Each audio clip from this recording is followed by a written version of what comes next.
What do you think about Atlantis? Is it something you believe in? Is it just a myth? I know what I think about Atlantis, and I really do believe that Atlantis existed. It wasn't just a little island somewhere. I don't believe that. I believe it was part of a bigger sort of continent almost. I'm not going to get into too much about pros and cons of Atlantis, but I do want to talk to you about the Atlanteans and the message that comes from them. Anybody you talk to about Atlantis will tell you about how very spiritual they were, how very psychic they were, how they used their natural psychic ability that we're all born with. So they use this ability throughout their everyday life, which of course is something that you can do. You can use your psychic and your spiritual ability in your everyday life.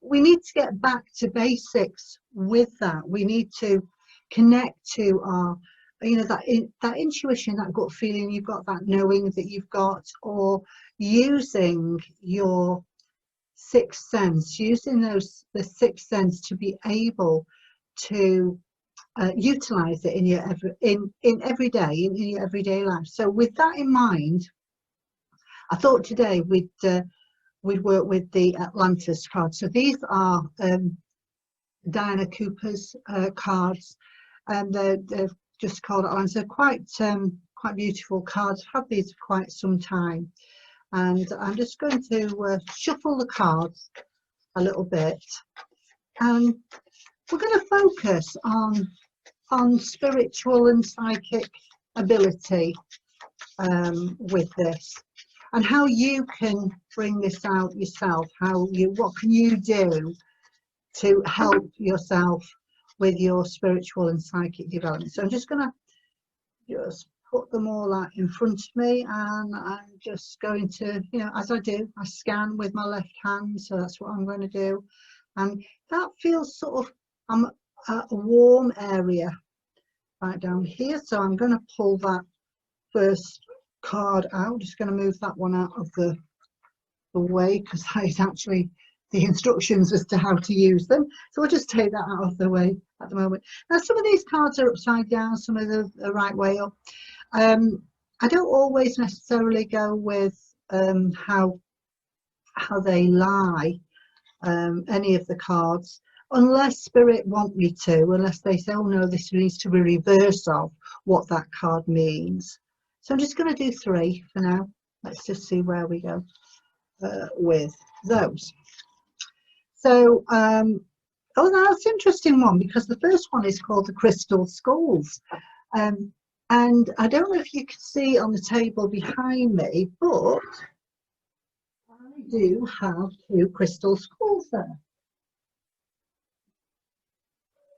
So these are my crystal skulls. They're amethyst ones, and maybe we'll do work on another day with the crystal skulls themselves, so you can see how the energy with those works. So because we've got the crystal skulls, I'm just going to place these on the table in front of me, because crystals communicate with each other.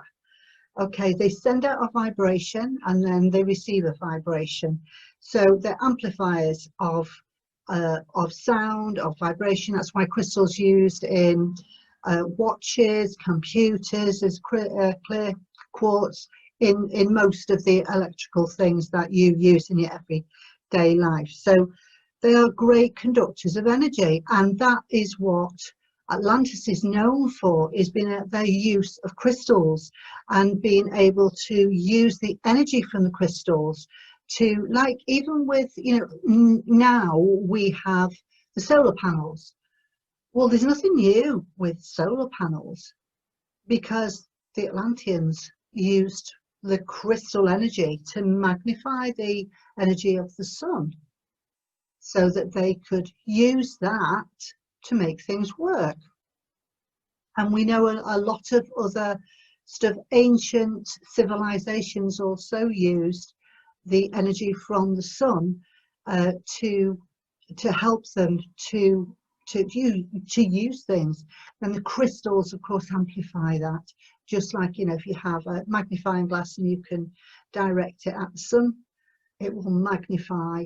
Yeah, don't try that, please, because you'll just set everything on fire. The other thing is, as well, is don't put a crystal, like a crystal ball, in your window or anything, because if you do, the sun hits it, and, you know, have known there to be a fire caused as a result of that. So that's just a bit of practical stuff.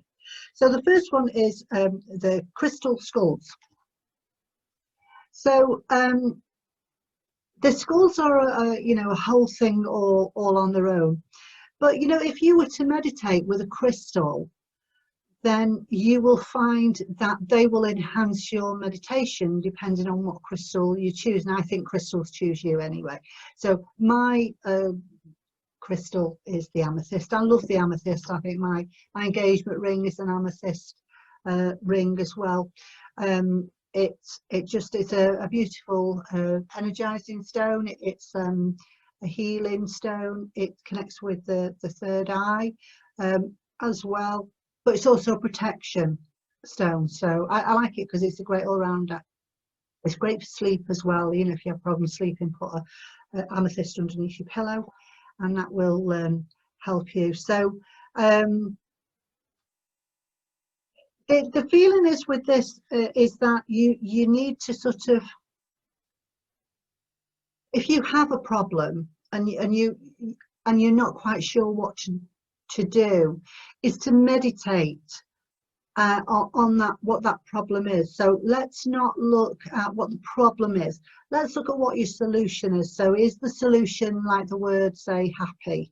You know, that's what you want, happy outcome for whatever the problem is. So meditate on the word happy or the word contentment, as that is your final, that's what you want. That's what you want out of, to get out of the problem. So you're not really thinking about the problem, you're thinking about what that solution is. And the crystal skulls in particular, or the crystals, will amplify that. So if you meditate on that, particularly if you hold a crystal in your hand while you're meditating, then that should help you to realign yourself so that you can see clearer, a clearer road ahead.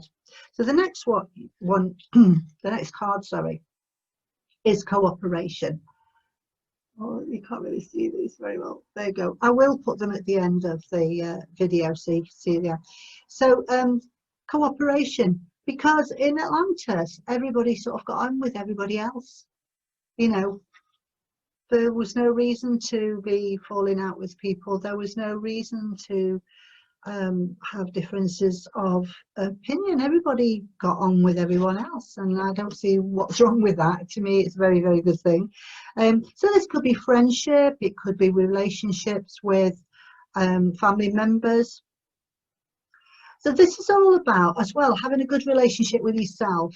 So spiritually, you've got to be at ease with yourself in order to proceed. To be easy with anybody else, you've got to be at ease with yourself. So this is about cooperating with others, maybe for, you know, the greater good.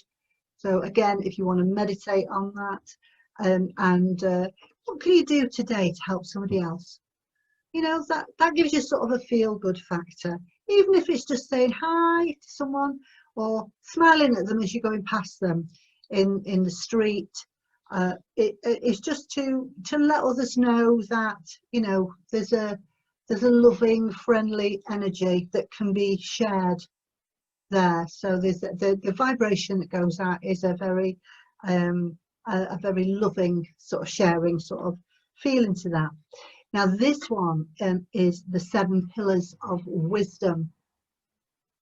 Oh, you can see that one there.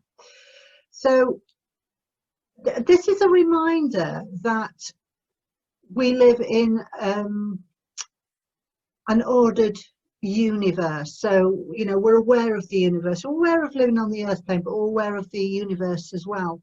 So this is about, maybe if things aren't going right for you, maybe you need to change the way that you're thinking. You know, spiritually, how are you thinking? And spiritually is who you are. It's your spirit within, and that's what it means. So are you not obtaining the things that you want to? Are you not achieving the goals that you want to achieve? Well, maybe that's because you need to change the way that you're thinking. Maybe the vibration that you're putting out to the universe is one of confusion, or one of exasperation or frustration. Maybe it's not a clear message of what it is you want. This is about putting that clear message out there. And we have to change sometimes how we think about things. We might have to change our belief system. So maybe we're too rigid with how we're thinking. Maybe we just need to open it up a little bit and allow our feelings to flow and to grow. And we learn from other people all the time as they learn from us, and that's how it should be. So with these three cards together, we've got the crystal skull, which is all about communication, magnification and meditation, and that cooperation, putting out that good energy, working with others to achieve the things that you want to achieve. And then the 7 pillars of wisdom is putting that out to the universe, because the inner wisdom, you know what your inner wisdom is, you know what it is you want, so let the universe know, and the universe will give you in return. So, you know, the quality of the outer depends on the quality of the inner. And so you need sometimes to be able to, we need to change that. If things aren't going right, there's a reason for it. We need to change it. We need to change the way that we think about things so that we can live the life that we want to live. I'm going to pick just one more card, only because I'm really nosy and I want to see what is the next card in this little session that we're doing. I can't even get my words out today. I do apologise for that. Right, so I am going to, I've got them face up, so I'm just going to put them face down and just have a little feel. Oh, now then, that one feels really quite powerful. So this is, right, oh, do you know, they just make me smile all the time. It's the clairvoyance card. So maybe I could get a job as a clairvoyant. I don't know what you think about that, but there you go. So there are many ways of seeing, because clairvoyance is to see, it's clear seeing. So there's, you know, there are many ways of doing this. So spiritually, if you are developing your spiritual ability and you want to be able to develop your clairvoyance, you know, meditation is the key to any psychic development at all. And so this is to be able to see clearly. You need to understand the messages that are coming. So it might be that you just see in your mind's eye. So understand the messages that you are receiving, whether it's a picture that just appears in your mind. It could be, you know, even working with your other clair senses, it could be a sense of smell then that puts the picture in your mind. And to be able to develop your third eye, you really do need to meditate. There are some great meditations that you can access online. You can go onto my website, you can go to Feather's website, veryparanormal.com, have also got meditations and things on their website. So, and there's some great stuff on YouTube. You know, just go onto YouTube and have a look, and guided meditation. It will help you in your spiritual development. And so all of this is literally, it's developing your psychic and spiritual ability by changing the rigid way of thinking. Throw the book away when it comes to working with spirit or with clairvoyance. So that's it for today. Okay, bye.